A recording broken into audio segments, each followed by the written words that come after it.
এখন আমরা আমাদের যে গণিত অংশ রয়েছে আমরা এখন সেই অংশটি সমাধান করব।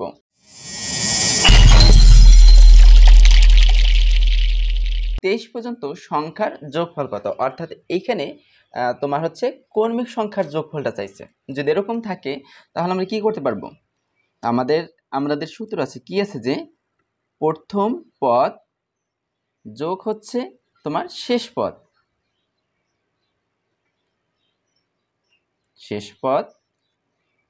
তারপর কি আছে ইনটু পদ সংখ্যা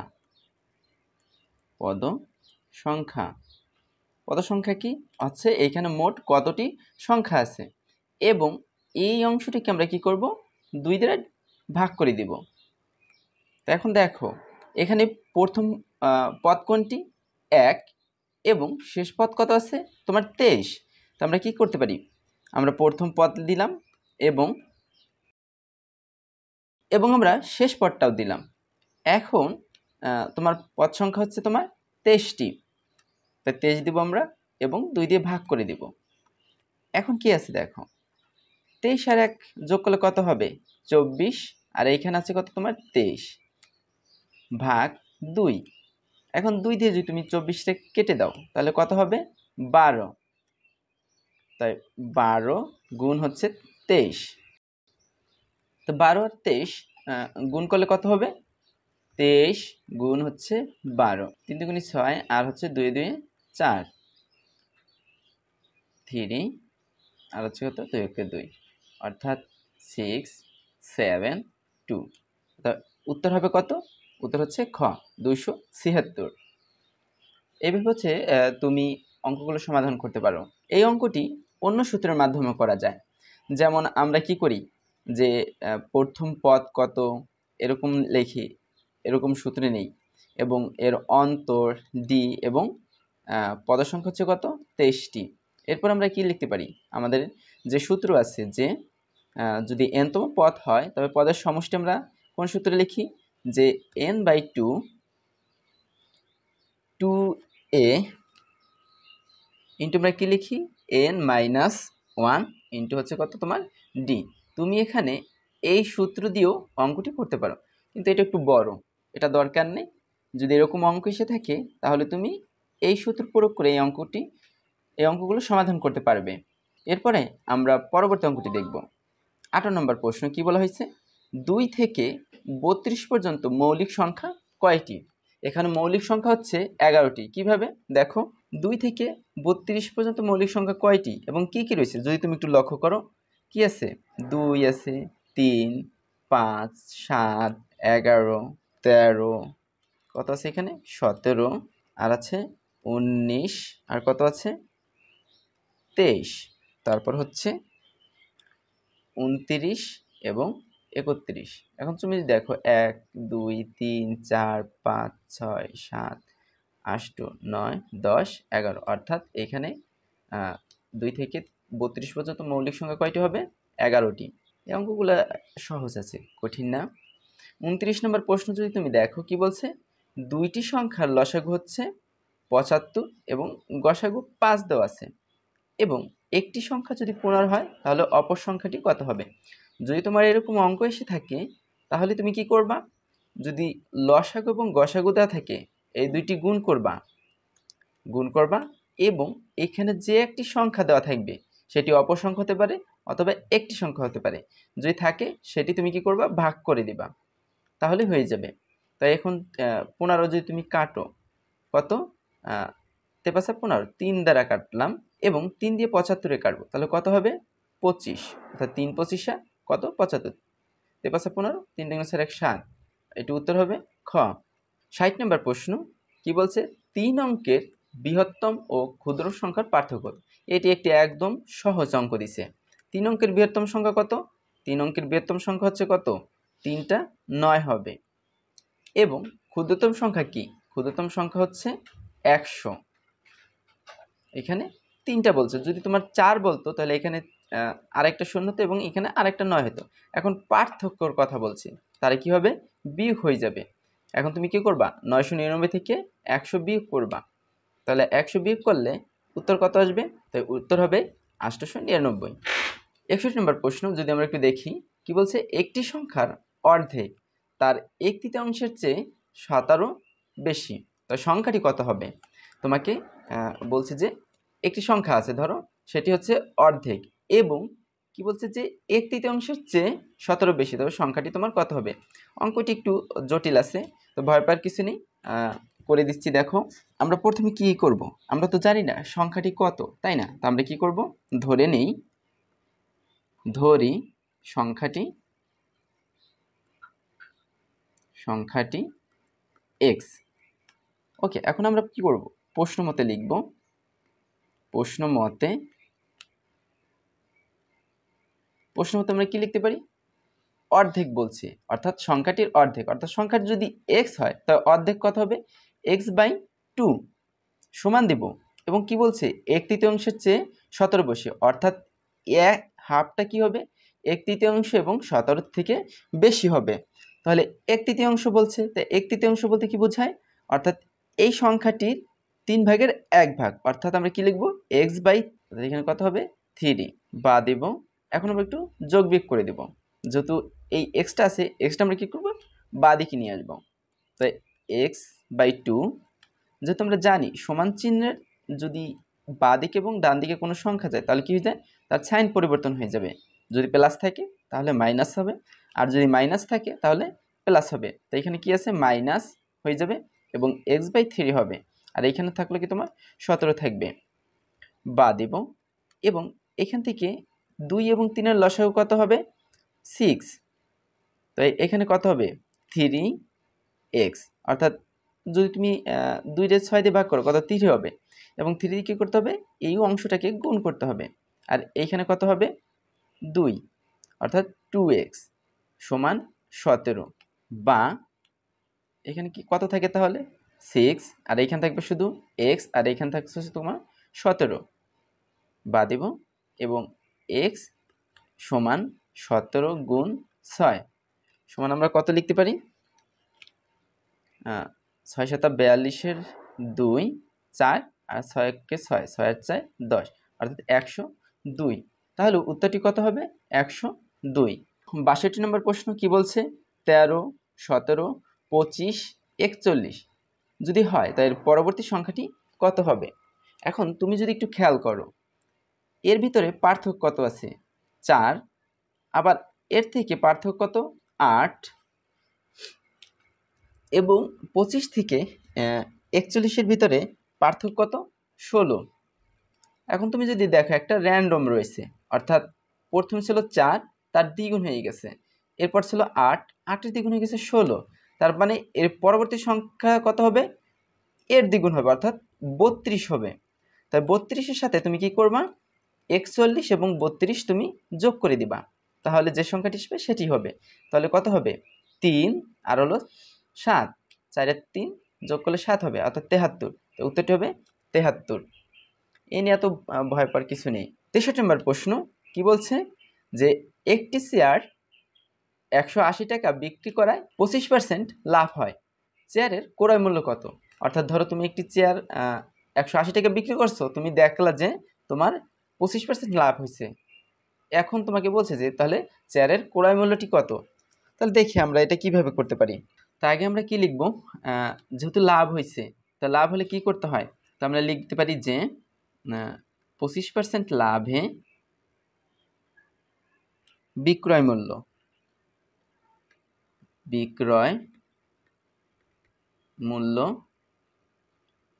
কত হবে? তাহলে 100 যোগ হবে তোমার কত? 25, অর্থাৎ 125 টাকা। লিখতে পারি যে বিক্রয় মূল্য 125 টাকা হলে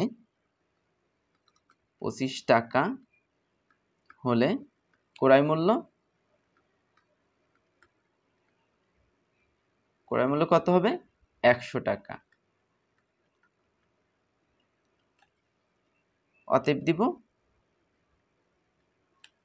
বিক্রয় মূল্য যদি 1 টাকা হয় হলে ক্রয় মূল্য কত হবে? 100 বাই হচ্ছে 100 25 টাকা। এখন তুমি দেখো কত বেচছিল 180 টাকা। তাহলে 180 টাকায় যদি বেচে তাহলে ওটার ক্রয় মূল্য কত হবে? তা আমরা কি লিখব? আবার অতএব দিব এবং বিক্রয় মূল্য যদি 180 টাকা হয় তাহলে ক্রয় মূল্য কত হবে? 100 গুণ হচ্ছে 180 আর বাই হচ্ছে 125। 5 দিয়ে কাটি কত হয়? 5 25 হচ্ছে 125 এবং 100টা যদি আমি কাটি তাহলে হবে 20, অর্থাৎ 5 করে 100। এটাকে যদি আমরা আবার কাটি তো কত হবে? 5 5 25 আর এইখানে হচ্ছে 4 5 20, 4। এখন 180কে তুমি 5 দ্বারা কাটবা। যদি কাটো তাহলে কত হবে? 36। 5 ছক 30 এর 0, 5 15 আর 3 18, অর্থাৎ 180। অর্থাৎ যদি তুমি 180কে 5 দ্বারা কাটো তাহলে 36 হবে। এখন তুমি কি করবা? এই 4 এবং 36 গুণ, তো গুণ করলে কত হবে? 4 ছক 24 আর 2 তেসের 12, 144 হবে। এই অঙ্কটি ভুল আছে, অর্থাৎ এইখানে সঠিক উত্তরটি হবে তোমার 144, কিন্তু এখানে সঠিক উত্তরটি নেই। 64 নম্বর প্রশ্ন কি বলছে? যে একটি চাকা তোমার 440 মিটার যেতে 10 বার ঘোরে, তাহলে চাকাটির ব্যাসার্ধ কত? এখানে বলছে যে চাকাটির ব্যাসার্ধ কত। চাকা কি এরকম গোল থাকে না? এই যে গোল দেখতেছো চাকাটা, এটা দিয়ে যে ঘোরে, এটি হচ্ছে কি পরিধি। এই যে সম্পূর্ণ অংশটাকে আমরা পরিধি বলবো। তাহলে দেখো আমরা প্রথমে কি লিখব? 10 বার ঘোরে, এখান থেকে আমরা কি করব? একবারটা বের করতে হবে, না তুমি তো করতে পারবে না, তাই না? তো আমি কি লিখব? যে 10 বার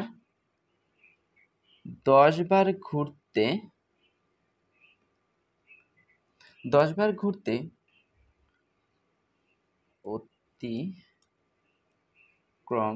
অতিক্রম করে কত মিটার? অতিক্রম করে হচ্ছে তোমার 440 মিটার। অর্থাৎ 10 বার ঘুরতে সে অতিক্রম করে কত? 440 মিটার। অতএব দেব তাহলে একবার ঘুরতে সে কত অতিক্রম করবে?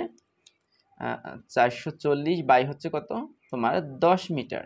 অর্থাৎ যদি তুমি কাটো, তাই এটা শুনে কাটা, এখান থেকে কত সমান দিব, এখানে থাকবে কত হলে? তাহলে 44 মিটার। অর্থাৎ সে যদি একবার অতিক্রম করে তাহলে সে 44 মিটার যাবে। এটা তো একটা বৃত্ত। এই যে চাকাটা দেখাইলাম, এটা কি? এটা বৃত্ত না? তো আমরা জানি কি বৃত্তের পরিধি কি? আমাদের বৃত্তের যে পরিধির সূত্র আছে, এখানে আমাদের সেই সূত্রটা লাগবে। অতএব দিব এবং আমরা কি লিখতে পারি? যে বৃত্তের পরিধি সমান আমরা কি লিখতে পারি? যে 2 পাই আর মিটার। অর্থাৎ বৃত্তের পরিধি কত? 2 পাই আর মিটার। এখন তুমি দেখো এটাও কিন্তু কি পরিধি। এই যে চাকাটা যে ঘুরলো, এই যে 44 মিটার গেল, তার মানে কি এইখানে সে একবারে যায় কত? 44 মিটার। এই 44 মিটারটা কি?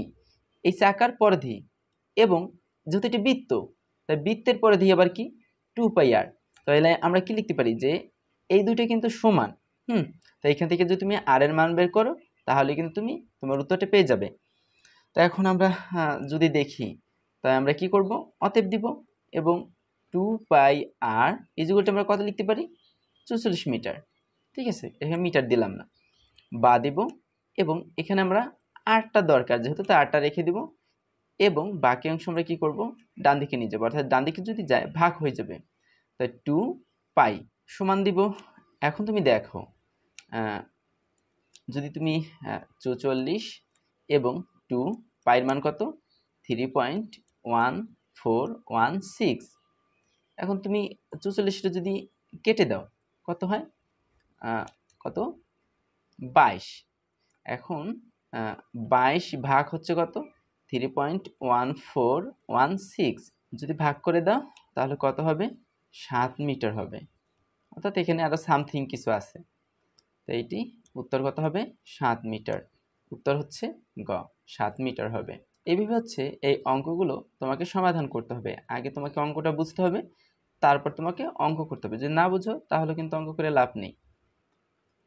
অঙ্ক হচ্ছে প্র্যাকটিসের বিষয়। 65 নম্বর প্রশ্ন, লবণের মূল্য যদি 25% বৃদ্ধি পেলে এবং ব্যবহার শতকরা কত কমালে লবণ বাবদ ব্যয় বৃদ্ধি পাবে না। তো আমরা কি লিখব যে 25% বৃদ্ধিতে লবণের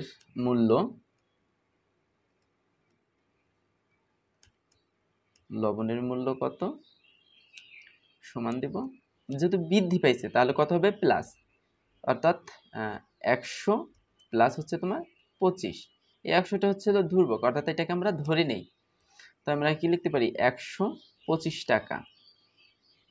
ঠিক আছে, এখন এটা তো বাড়লো, কত বাড়ছে 125 টাকা বাড়ছে। আগে ধরো 100 টাকা ছিল, এখন 125 টাকা হয়েছে। এখন 125 টাকা যদি বাড়ে তাহলে কমাতে হবে কত, তা 25 টাকা আবার কমাতে হবে।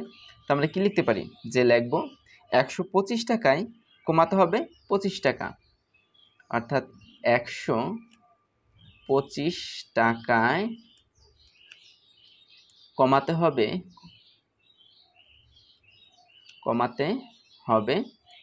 কত টাকা, 25 টাকা। অতএব দিব এবং কি লিখব 1 টাকায় কত কমাতে হবে, তাহলে 25 ভাগ হচ্ছে কত 125 এবং কি আছে অতএব দিব এবং 100 টাকায়, এই যে শতকরা যেহেতু বলছে তাহলে আমরা কি লিখব 100 টাকায় কত কমাতে হবে সেটি তোমাকে বের করতে বলছে। ওকে, তাহলে 25 দিব আর এখানে কত যাবে 100 উপরে গুণ হবে আর হচ্ছে নিচে 125 সমান দিলাম। এখন আমরা যদি কাটাকাটি করি 5 5 25 আর হচ্ছে 25, 125 হচ্ছে 125 যদি 5 দিয়ে কাটো তাহলে কত হবে 25, আবার এই 5 দিয়ে 25 তুমি কেটে দাও 5 হবে এবং এটাকে যদি কেটে দাও কত হবে 5 কুড়ি 100, অর্থাৎ তোমাকে যদি লবণ ব্যয় বৃদ্ধি পায় শতকরা কত কমালে, অর্থাৎ তোমাকে 20% যদি কমাও তাহলে কি হবে লবণ বাবদ ব্যয় বৃদ্ধি পাবে না। ওকে, তো এইভাবে হচ্ছে এই অঙ্কগুলো সমাধান করতে হবে। এর পরে হচ্ছে 66 নম্বর প্রশ্ন যদি আমরা দেখি কি বলছে যে কোন ত্রিভুজের 3 বাহুকে বর্ধিত করলে উৎপন্ন বহিস্থ কোণ তিনটির সমষ্টি কত। ধরো একটা তুমি ত্রিভুজ আঁকছো এবং ত্রিভুজের 3 কোণ তুমি একটু বাড়াইলা, এখন বাড়ানোর কারণে যে বাহিরে যে কোণ সৃষ্টি হবে সেই কোণের সমষ্টি কত এটা তোমাকে বের করতে বলছে। তো এইবার হচ্ছে আমরা একটা ত্রিভুজ আগে এঁকে নিই। তাই যদি তুমি ত্রিভুজ আঁকো, আমরা আঁকলাম এবং আমরা কি করলাম এই অংশটুকু বাড়িয়ে দিলাম। ঠিক আছে, যেহেতু বর্ধিত বলছে। এখন এই যে বাইরে কোণ উৎপন্ন হলো, হ্যাঁ বলছে যে এই কোণের সমষ্টি তোমার কত হবে, তাহলে আমরা কিভাবে করব। তো আমরা আগে একটু মার্কিং করে নিই এ বি সি এবং এই কোণটার মান ধরো তুমি এক্স, এই কোণটার মান ধরো তুমি ওয়াই এবং এই কোণটার মান ধরো তুমি জেড। আর এই বাহিরে যে কোণগুলো উৎপন্ন হচ্ছে এটার মান ধরো তুমি ছোটতে রে, এটা হচ্ছে বি আর এটা হচ্ছে তোমার কত সি। এখন তোমাকে বলছে যে এই যে এ প্লাস বি প্লাস সি এর মানটা তোমাকে বের করতে বলছে যে এখানে কত হবে। তাহলে দেখো আমরা এটা কিভাবে করতে পারি। তা আমরা যদি করি তো প্রথমে আমরা কি জানি যে 3 বাহুর সমষ্টি কত ত্রিভুজের, যে কোনো ত্রিভুজে হচ্ছে 180 ডিগ্রি। তো আমরা সেই কথাটি লিখব যে আমরা কি জানি, আমরা জানি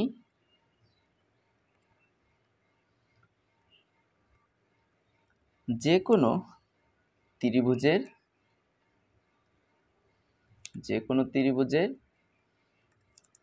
3 কোণের সমষ্টি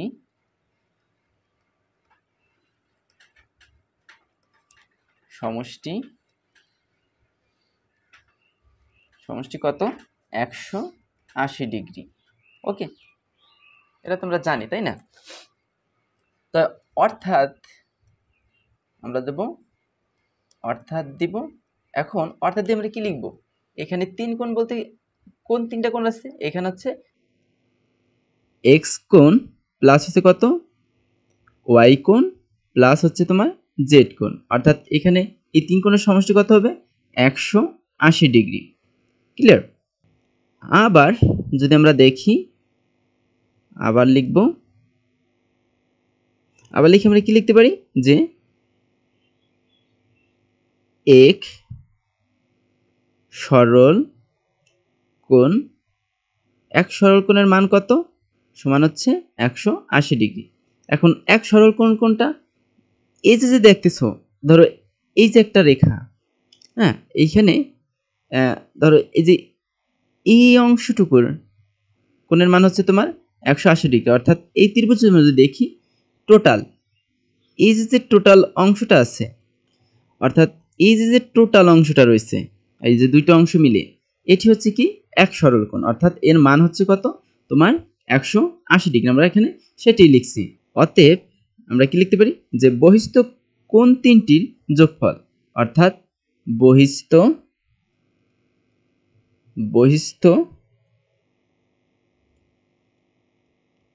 কোণ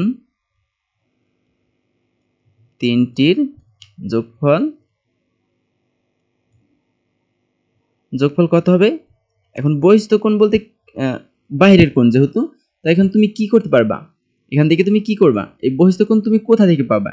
হচ্ছে তুমি যদি এক্স থেকে 180 ডিগ্রি বাদ দাও, অর্থাৎ এই টোটালের মান ছিল কত, এই যে টোটাল এটার মান ছিল 180 ডিগ্রি।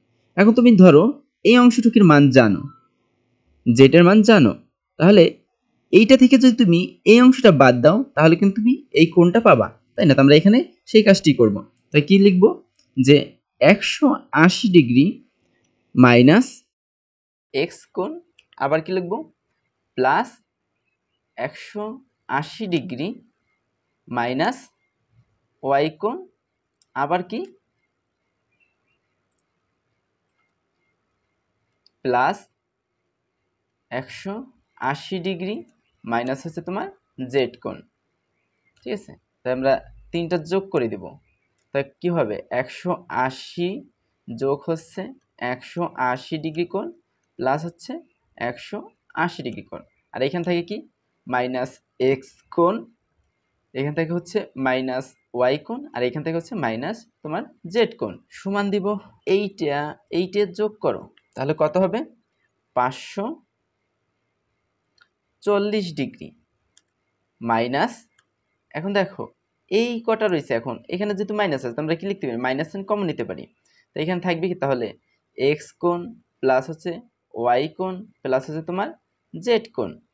তা আমরা উপরে দেখছিলাম এই প্লাস অংশের মান আবার কত 180 ডিগ্রি, ধরো 540 ডিগ্রি কোণ, আর এখানে এইটুকের মান হচ্ছে কত এই যে উপরে 180 ডিগ্রি। তাই আমরা বিয়োগ করে দিলাম, তাই 540 থেকে যদি 180 যায় তাহলে কত হবে, আর থাকে হচ্ছে তোমার 360 ডিগ্রি, অর্থাৎ এর উত্তর কত হবে 360 ডিগ্রি, অর্থাৎ উত্তর হবে হচ্ছে খ। 67 নম্বর প্রশ্ন কি বলছে যে 64কে 7:8 অনুপাতে হ্রাস করলে নতুন সংখ্যা কত হবে? একদম একটি সহজ অঙ্ক। তুমি কি করবা, যে অনুপাত থাকবে সেই অনুপাত সাজাবা, কি আছে 7 × 8 আছে, এবং যে সংখ্যা আছে এটাকে কি হবে এটার সাথে গুণ হয়ে যাবে। তো তুমি কি করবা, এটা দিয়ে এটা কাটবা, তাই 8 × 64, এখন এই দুইটা আমি গুণ করে দিব, তাই 7 × কত 56, অর্থাৎ এর অ্যান্সার হচ্ছে খ 56, এটি হচ্ছে অ্যান্সার। এগুলো হচ্ছে তুমি এইভাবে করতে পারবা, তোমাকে অন্যভাবে দরকার নেই, তোমার তো কম সময়ের ভেতরে অ্যান্সারটা দরকার, তাই না?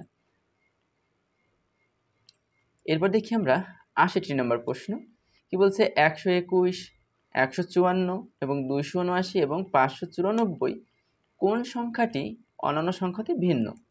এটি হচ্ছে, এখন তুমি যদি একটু দেখো যে এখানে কি করা যায়, আমরা জানি কি 121 যদি তুমি বর্গমূল করো তাহলে হচ্ছে কত 11 হয়, কিন্তু এই বাকি অংশগুলো যদি তুমি বর্গমূল করো কিন্তু এরকম আসবে না, অর্থাৎ একটি সম্পূর্ণ পূর্ণ সংখ্যা আসতেছে না, এখানে হচ্ছে তোমার রুট সহ তোমার দশমিক আসতেছে, 121 হবে এর সংখ্যাটি অনন্ত থেকে ভিন্ন, কারণ হচ্ছে এটিকে বর্গমূল করলে তুমি 11 পাবা, অন্য কোনো সংখ্যাকে যদি বর্গমূল করো তাহলে তুমি পূর্ণ সংখ্যা পাচ্ছ না।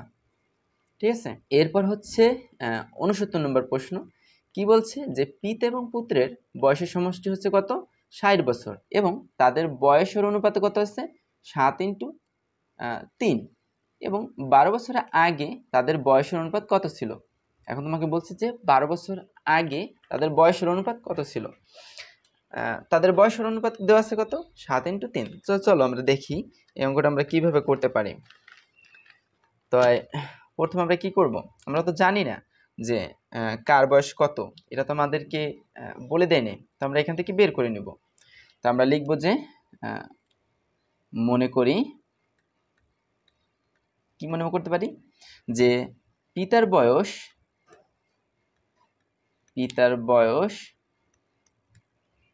কত আছে? 7 ক যদি আমরা ধরি এত বছর। আবার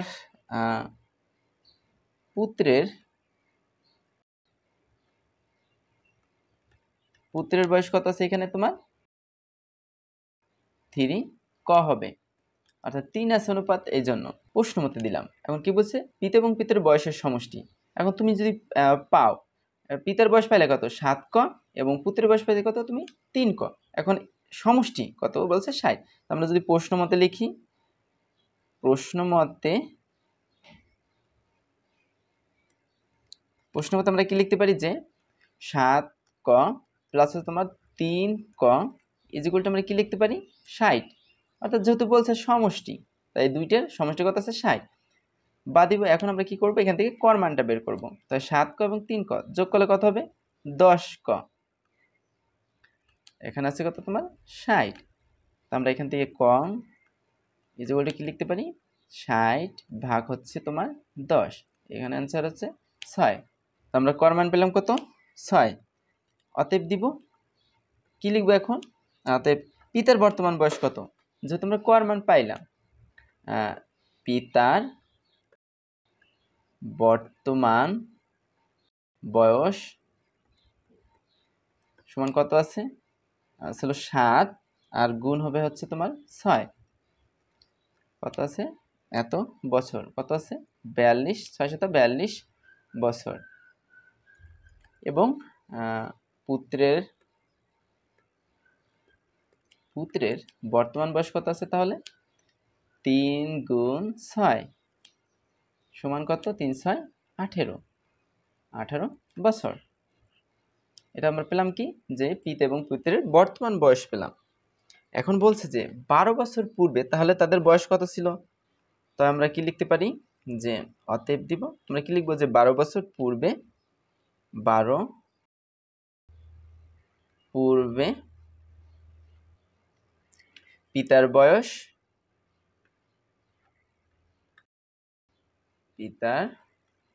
বয়স কত ছিল? আগে ছিল ধর হচ্ছে বর্তমান বয়স ছিল কত? 42। এখন তুমি যদি 42 থেকে পিছনের বয়সটা অর্থাৎ 12 বছর বাদ দাও, তাহলে কিন্তু তুমি ওই সময়ের বয়সটা পাবা। তাহলে এখানে কি লিখতে পারি, যে 42 মাইনাস হচ্ছে 12 সমান আমরা কত পাবো? না, তোমার হচ্ছে 42 থেকে যদি 12 যায় তাহলে 30 বছর। ওকে, এখন আবার 12 বছর পূর্বে পুত্রের বয়স কত ছিল? পুত্রের বয়স তো এখানে আছে কত? 18 বছর, আর এখানে আছে তোমার কত? 12।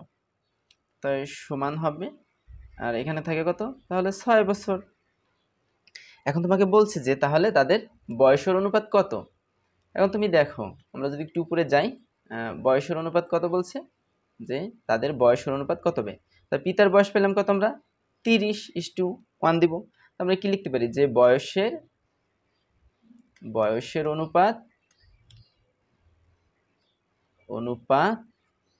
কত? 30:6। এখন তুমি ভাগ করে দাও, 6 দ্বারা ভাগ করে দিলে কত হবে? 5 × 30, আর এখানে হচ্ছে তোমার 1, অর্থাৎ 5:1। তো উত্তর কত হবে? 5:1। উত্তর হচ্ছে খ। এখন 70 নম্বর প্রশ্ন যদি দেখো, কেসের নিচের কোনটি 2/3 থেকে বড় হবে? অর্থাৎ তুমি যদি এই 2 এবং 3 কে ভাগ করো, তাহলে যে মানটা আসবে সেটা বলছে এটা থেকে কোনটি বড় হবে। এটি হচ্ছে 9/11।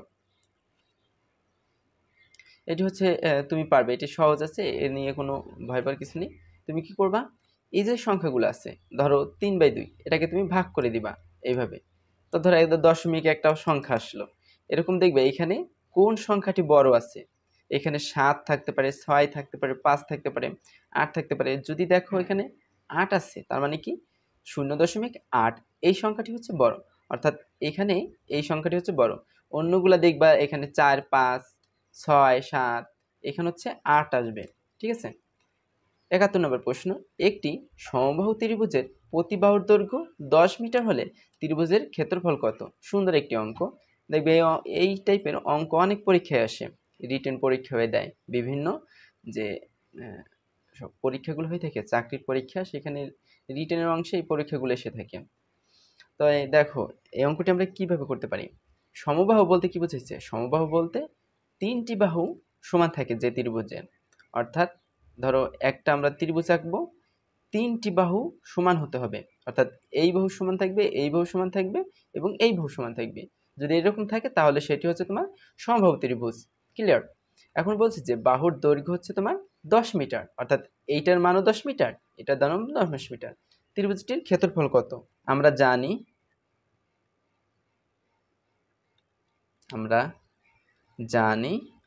কি জানি যে সমবাহু ত্রিভুজের ক্ষেত্রফল, সমবাহু ত্রিভুজের ক্ষেত্রফল, অর্থাৎ ক্ষেত্রফলের সূত্র কি আমরা জানি যে √3a² বাই হচ্ছে তোমার কত 4। এটি হচ্ছে কি সমবাহু ত্রিভুজের ক্ষেত্রফলের সূত্র। এখানে এ মানে হচ্ছিল বাহুর দৈর্ঘ্য। ক্লিয়ার? তো এখানে তোমার বাহুর দৈর্ঘ্য কত আছে তোমার 10 মিটার, সমান দিলাম এবং আমরা কি লিখবো √3 এবং যেহেতু দৈর্ঘ্য বলছে অর্থাৎ a², এখানে 10 আছে তাই কত হবে 10 তার হোল স্কয়ার হয়ে যাবে, এখানে আছে কত তোমার 4, সমান দিলাম। এখন √3 এবং 10 যদি স্কয়ার করে কত হবে 100, তো 4 দিয়া বাই হচ্ছে 4, এখন 4 দিয়ে যদি কাটো 4 25 তোমার হচ্ছে 100, অর্থাৎ 25√3, অর্থাৎ উত্তর কত হবে 25√3 বর্গ মিটার হবে। ওকে, এখানে আমরা কি লিখব বর্গ মিটার। ক্লিয়ার? এইভাবে হচ্ছে অঙ্কগুলো সমাধান করতে পারবো, একদম সহজ অঙ্ক।